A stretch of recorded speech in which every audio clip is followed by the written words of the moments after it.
Hello friends, welcome to my new episode. আমি সায়ন। এই এপিসোডে কথা বলবো রঘু ডাকাত নিয়ে। রঘু ডাকাতের একটি নতুন পোস্টার রিলিজ হয়েছে, সেটি কেমন লাগলো।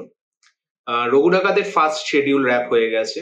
তো খাদানেও যেরকম হয়েছিল যে প্রত্যেকটা শিডিউল যখন র্যাপ হচ্ছে তখন নতুন একটা করে পোস্টার নিয়ে এসেছে, রঘু ডাকাতের ক্ষেত্রে সেম ব্যাপারটা দেখা যাচ্ছে যে ফার্স্ট শিডিউল র্যাপ আপ হলো।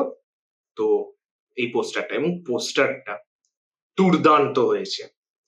যেরকম মানে দেবদার যেরকম লুকটা মানে সাইড থেকে দেখিয়েছে, কিন্তু যেরকম লুকটা পেছন দিয়ে যে সূর্য উঠছে এবং নিচে যে জঙ্গলগুলো পুরো আগুনে পুড়ে যাচ্ছে, অসাধারণ। আমি স্পেশালি ও যে দেবদার হাতে যে খাড়াটা আছে, খাড়াটার লুক মানে মুখের দিকটা দেখবেন যে সাপের মতো। আমার মানে খুবই ভালো লেগেছে। মানে খাড়াটার ডিজাইনটা খুবই ভালো এবং ওই যে সাপের মতো মুখ এবং রক্ত চুইয়ে পড়ছে, হেভি লাগছে। এবং হাতে তীর আছে, পিঠে আহ, হাতে ধনুক আছে, পিঠে তীর আছে।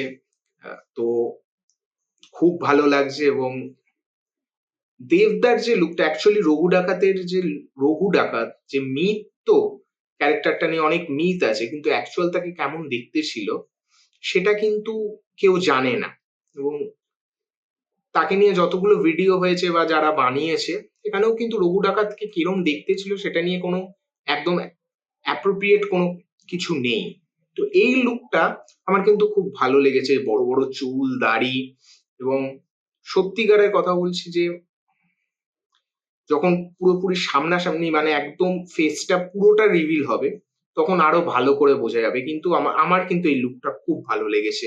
একটা একটা মাইথোলজিক্যাল ব্যাপার মনে হচ্ছে, যে পুরাণের যে ক্যারেক্টার গুলো সেরকম অনেকটা মনে হচ্ছে। এবং আমি প্রথমে খাড়াটাকে খাড়ার মতো মনেই হয়নি, আমি ভাবছি ওটা হয়তো কুঠার নিয়ে আছে, ফলে অনেকটা ওই পরশুরামের মতো মনে হচ্ছিল।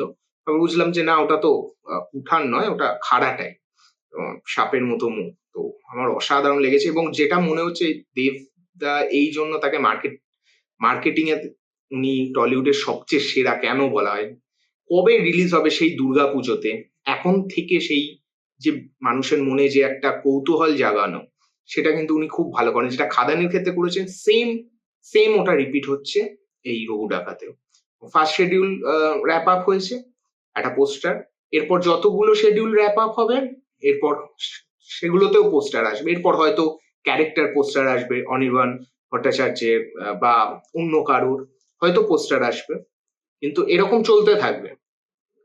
তো এবং যখন পুজোর একদম সামনাসামনি চলে যাবে, তখন একদম বোমগুলো, এইগুলোই বোমার থেকে কম নয়, তখন সব বড় বড় বোমাগুলো আসবে।